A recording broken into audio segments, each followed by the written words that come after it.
මේ ද සෝෂලිස්ට් world YouTube නාලිකාවයි.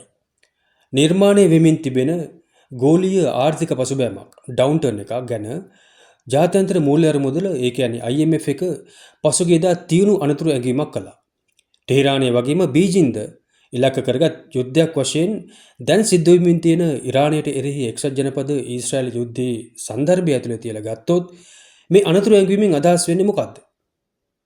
මේ ගැන මේ පොඩ්කාස්ට් එකෙන් අපි කෙටියෙන් පැහැදිලි කරගන්නේ මූලිකවම IMF එකේ ලෝකාර්ථික දැක්ම World Economic Outlook එක හා ගෝලීය මූල්‍ය ස්ථායීතාව පිළිබඳ වාර්තාව Global Financial Stability Report කියන වාර්තා දෙකත් ලෝක සමාජවාදී වෙබ් අඩවියේ ආර්ථික විශ්ලේෂක නික් බීම්ස් කරලා තියෙන විශ්ලේෂණත් පදනම් කරගෙන අපි මේ channel එක හරහා ලෝක සමාජවාදී වෙබ් අඩවිය ආශ්‍රය කරගෙන ලෝක දේශපාලන ආර්ථික වර්ධනයන් ඒවායේ පුළුල් අධිරාජ්‍යවාදී සන්දර්භය ඇතුළේ තියලා කම්කරු පන්ති ආස්ථානයකින් වගේ භාග කරනවා. යුද්ධය කෙතරම් ගැඹුරු අවිනිශ්චිතතාවයක් ඇති කරලා තිනවද කියනවා නම් IMF එක එයාලගේ සුපුරුදු තනි බේස්ලයින් පුරකථනය අතහැරලා ඒ වුණුවට ආර්ථිකයේ අවස්ථා කිහිපයක් ඉදිරිපත් කරනවා. සරල වචනවලින් කිව්වොත් අරමුදල කියන්නේ ගැටුම් සහ බලශක්ති බාධාවන් සිදුවන ආකාරය අනුව ගෝලීය ආර්ථිකය තීව්‍ර ආකාරයකින් මන්දගාමී විය හැකි බව. අරමුදලේ සාපේක්ෂව බලාපොරොත්තු සහගත පුරකථනයන් තුළ පවා ආර්ථික වර්ධනයේ අපේක්ෂා පහත හෙළනු ලැබලා තියෙනවා. වඩාත් නරක අවස්ථාවන් වලදී වර්ධනය 2%ත් 2.5ත් අතර ප්‍රමාණයකට පහත වැටිය හැකි බවත් උද්දමනය 6%ට වඩා ඉහළ යා හැකි බවත් කියනවා. පහළ වර්ධනයත් ඉහළ උද්දමනයත් සංයෝග වීම ස්ටැග්ෆ්ලේෂන් කියන ආර්ථිකයේ එකතන පල්වීම පිළිබඳ පෙළපොත් අර්ථ දැක්වීමේ අවස්ථාවක්. මේ తত্ত্বය කම්කරුවන්ට වඩාත් නරකම ආකාරයෙන් බලපානවා. මේ හදිසි පරිවර්තනයට සරල ද්‍රව්‍යමය හේතු දෙකක් තියෙනවා. එකක් යුද්ධය තෙල් හා ගෑස් යටිතල පහසුකම් වලට හානි කරලා තියෙනවා වගේම හෝමුස් සමුද්‍ර සන්ද්‍රිය වසා දැමීම නිසා ලෝකයේ තෙල් හා ප්‍රධාන භාණ්ඩ වලින් විශාල කොටසක් ගමන් කරන ගමන් මාර්ගය අවහිර වෙලා තියෙනවා. ඒක ඉන්ධනවල පොහොරවල වගේම ප්‍රවාහනයේ සැබෑ මිල ගණන් ඉහළ නංවන භෞතික බලශක්ති හිඟයක් ඇති කරලා තියෙනවා. මේ తত্ত্বය නිකන් කරදාසි කොලයක වාර්තා කරන වෙළඳපොළ අස්ථාවරත්වයක් පමණක් නොවේ. අනික් හේතුව තමයි ගෝලීය ආර්ථිකය මේ බලශක්ති කම්පනයට ඇතුළු වෙන්නේ ඒ වන විට දුර්වල වුණු ආර්ථිකයක ඉඳලා. ඒ කියන්නේ කොවිඩ් වසංගතය සඳහා වියදම් කිරීමෙන් පස්සේ රාජ්‍ය ණය ඉහළ මට්ටමකයි තියෙන්නේ. පොලි අනුපාත හැසිරවීමේ අවකාශය සීමා වෙලා තියෙන්නේ. ඒ වගේම සැපියුම් දාම සප්ලයි චේන්ස් කියන ඒවා බින්දන සුළුයි. අවිනිශ්චිතයි. මේ පෙර පැවති දුර්වලතා නිසා ආණ්ඩුව වලටයි මහ බැංකුව වලටයි තවදුරටත් හානි කරගන්නේ නැතුව අලුත් අභියෝග වලට මුහුණ දීම දුෂ්කරලා තියෙනවා කියලා IMF අනතුරු අඟවනවා. සරලව කිව්වොත් ලෝකය බලශක්ති හා තීරණාත්මක අමුද්‍රව්‍ය හිඟයකට මුහුණ දීලා ඉන්නේ. ඒ ප්‍රතිපත්ති සම්පාදකයන්ට තියෙන්නේ හොඳ විකල්ප කීපයක් විතරයි. උද්දමනයට එරෙහිව සටන් කිරීමට කියලා මහ බැංකු පොලි අනුපාත ඉහළ දැමුවොත් ඔවුන් ආර්ථිකයන් අවපාතයකට රෙසෙෂන් එකකට ඇද දැමීමේ අවදානමකට මුහුණ දෙනවා. ආණ්ඩු කුටුම්බවලට විශාල මූල්‍ය සහනයක් ලබා දෙනවා නම් ඒක උද්දමනය වැඩි කිරීමට වගේම ස්වෛරී ණය sovereign debt නරක තත්ත්වයට පත් කිරීමේ අවදානමක් ඇති කරනවා. දැඩි මුදල් ප්‍රතිපත්තියක් වගේම පටු తాවකාලික මූල්‍ය සහනයක් පමණක් නිර්දේශ කරන IMF වල ප්‍රතිපත්ති වට්ටෝරුව වැඩ කරන ජනතාව මත ප්‍රධාන බර පටවනවා. එතකොට විරකියාව ඉහළ යනවා, මූර්ත වැටුප් පහත වැටෙනවා. ආණ්ඩු මිලිටරි වියදම් වලට විශාල වශයෙන් මුදල් පොම්ප කරන්න කටයුතු කරනකොට සෞඛ්‍ය, අධ්‍යාපනය, ප්‍රවාහනය හා විශ්‍රාම වැටුප් වගේ පොදු සේවාවන් වෙනුවෙන් වියදම් කප්පාදු කරනවා. මේ ආකාරයට අර්බුදයේ මූලය ද්‍රව්‍යමය කම්පනයක්. හෝමුස් වසා දාලා ඒක අවහිර කිරීමත් එක්ක ගල්ෆ් කලාපයේ බලශක්තිය යටිතල පහසුකම් වලට නැවත නැවතත් හානි වීම හේතුවෙන් තෙල් වගේම ඒ ආශ්‍රිත භාණ්ඩවල පෙර නොවිවරු භෞතික හිඟයක් ඇති වෙලා තියෙනවා. බලශක්ති වෙළඳපොළට බාධා කිරීම උද්දමනය සැපයුම් ජාල අවුල් වීම වගේම නිෂ්පාදන ධාරිතාවට දිගු කාලින හානියක් ඇති කළ හැකි බවට IMF අනතුරු අඟවලා තියෙනවා. ඒ වගේම IMF එකේ ගෝලීය මූල්‍ය ස්ථායිතා වාර්තාව ගෝලීය මූල්‍ය පද්ධතිය කිහිප තැනකින් පත්තු වෙන්න පුළුවන් හරියටම බිම්බොම්බ යායක් වගේ කියලා හඳුනගන්නේ. මේ බලශක්ති කම්පනය දැනටමත් බිඳෙන සුළු මූල්‍ය පද්ධතියක් සමග තමයි ගැටෙන්නේ. මූල්‍ය පද්ධතිය වාර්තාගත ආකාරයෙන් ස්වෛරී ණය බැරින් යුක්තයි. කෙටි කාලින ණය ගැනීම මත විශාල වශයෙන් රඳා පවතිනවා. ඒ වගේම ඒක ගොඩක් පුළුල් ණය මගින් පුම්බපු බැංකු නොවන මූල්‍ය අංශයකින් සමන්විතයි. මේවා IMF කියන ආකාරයටම හදිසි තද කිරීමකටත් බලහත්කාර ණය හරණයකටත් ඒ කියන්නේ ඩිලිවරේජින් කියන තත්වයට ගොදුරු වෙන්න පුළුවන්.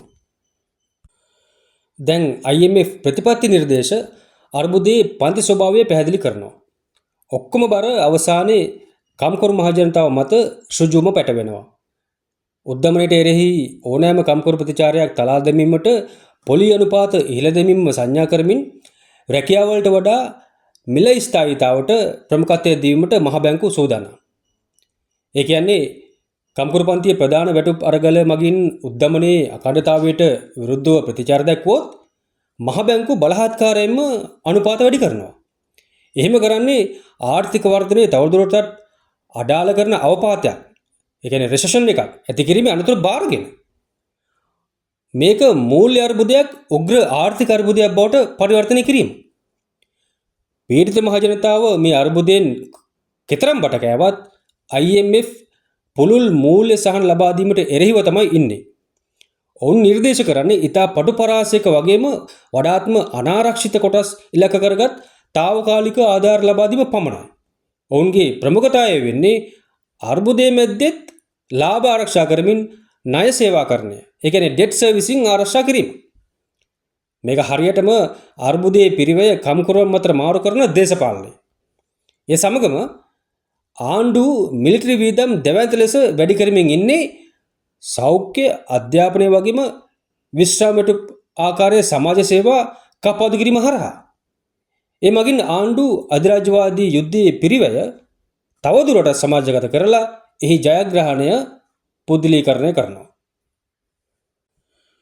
අනිත් අතට මේ අර්බුදයේ අහම්බයක් නෙවෙයි.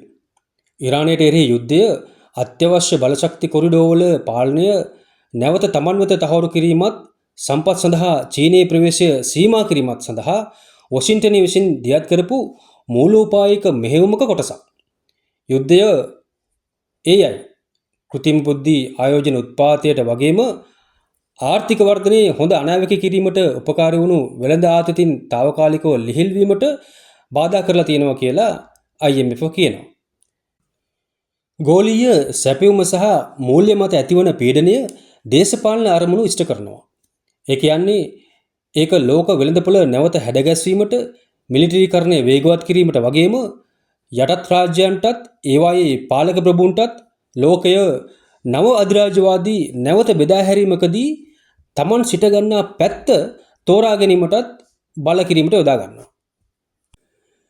මෙතනදී අපි මූල්‍ය ආර්ථිකයේ අවදානම් බොවන ආකාරය, කන්ටැජන් වන ආකාරය ගැන IMF අනුතුරු නැගවීම පැහැදිලි කර ගැනීමට කෙටි වෙලාවක් ගනිමු. හිතන්නකෝ ගෝලීය මූල්‍ය පද්ධතිය විශාල ගොඩනැගිල්ලක සම්බන්ධිත කාමර සමූහයක් කියලා. සෑම කාමරයකටම විවිධාකාරයේ ණය සහ ආයෝජන.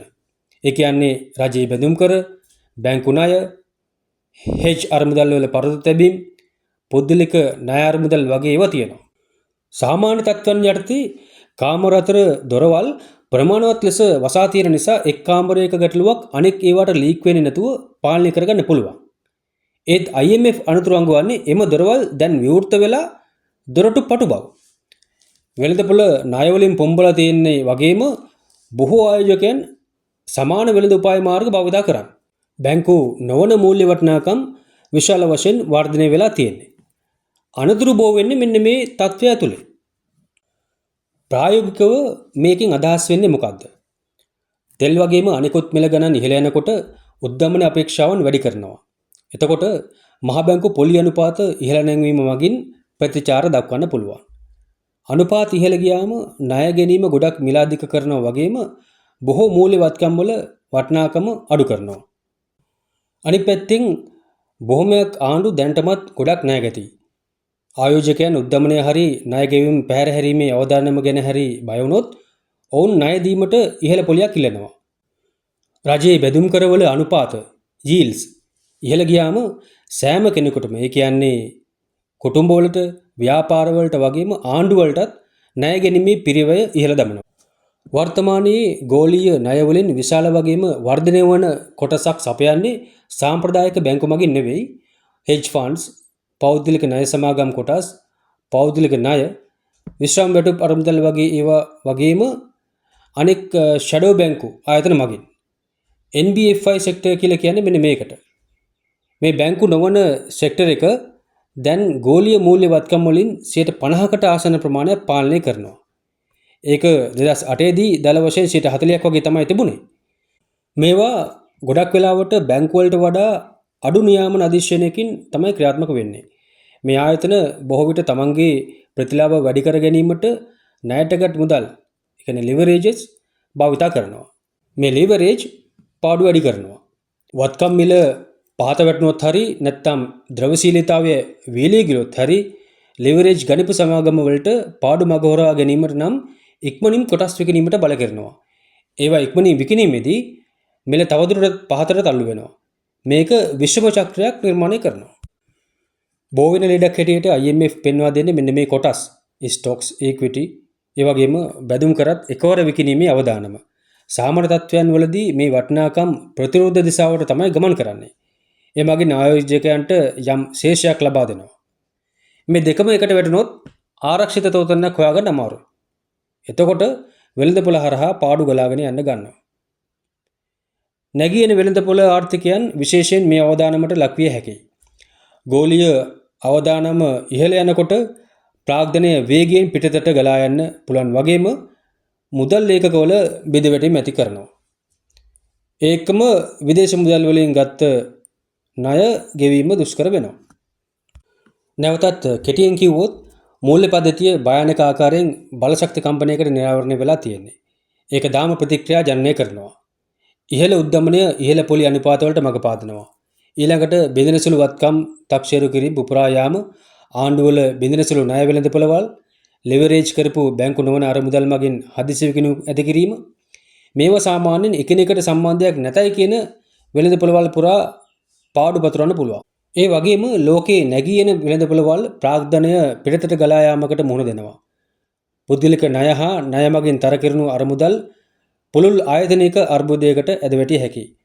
බලශක්ති කම්පනයක් වගේම මූල්‍ය තත්ත්වයක් තද කිරීම එකවර සිදුවීමෙන් ණය ගෙවීම පැහැර හැරීමට බල කරනවා. ඒ වගේම අස්ථාවර ගෝලීය පසුබෑමක් ග්ලෝබල් සම්ප් එකක් ඇති කරන්න පුළුවන්. මේ අර්බුද ස්වාභාවික විපත් නෙවෙයි.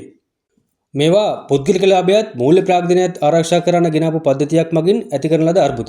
මේ අර්බුදය පුද්ගලික අයිතිය යටතේ ක්‍රියාත්මක වන සමාජගත නිෂ්පාදනයේ අති මූලික ප්‍රතිරෝධතාව හෙළිදරව් කරනවා. වැඩ කරන ජනතාව විසින් නිපදවන ධනය තම පැවැත්ම ආරක්ෂා කර ගැනීම සඳහා යුද්ධය හා කප්පාවුදු භාවිතා කරන මූල්‍ය ධනවාදී ස්තරයක් විසින් අත්පත් කරගනු ලබනවා. යුද්ධයෙන් ලාභ ලබන ඒ පාලක පන්තියම දැන් කම්කරුවන්ට කප්පාදු මගින් යුද්ධයටත් අර්බුදයටත් ගෙවන්න කියලා බල කරනවා. කම්කරුවන් මේකට පෙරලා දිය යුතු උත්තරය දේශපාලනිකයි. ඒ කියන්නේ යුද්ධයට කරබදු වෙලා ඉන්න වෘත්තීය සමිති නායකයන්ට එරෙහිව කම්කරුවන්ගේ සේවා ස්ථානවල කම්කරු කමිටු ගොඩනැගීම, යුද විරෝධී උද්ඝෝෂණ, වැටුප් හා සේවා ආරක්ෂා කිරීම සමග සම්බන්ධ කිරීම වගේම ආණ්ඩු හා පාලක පන්තියේ පක්ෂත් ව්‍යාජවම මායාවනුත් ප්‍රතික්ෂේප කරන ජාත්‍යන්තර කම්කරු පන්ති සහයෝගීතාව වර්ධනය කිරීම. ඔබ මේ යුද්ධයටත් මේ අර්බුදයටත් පිළිතුරු දිය යුත්තේ එහෙමයි. එම කර්තව්‍යයට නායකත්වය දෙන ලෝක සමාජවාදී වෙබ් අඩවිය wsws.org සහ thesocialist.lk වෙබ් අඩවිවල නවතම විශ්ලේෂණ කියවන්න. මෙම දැනුම බෙදා හරින්න. මේ අරගලයට එක්වන්න.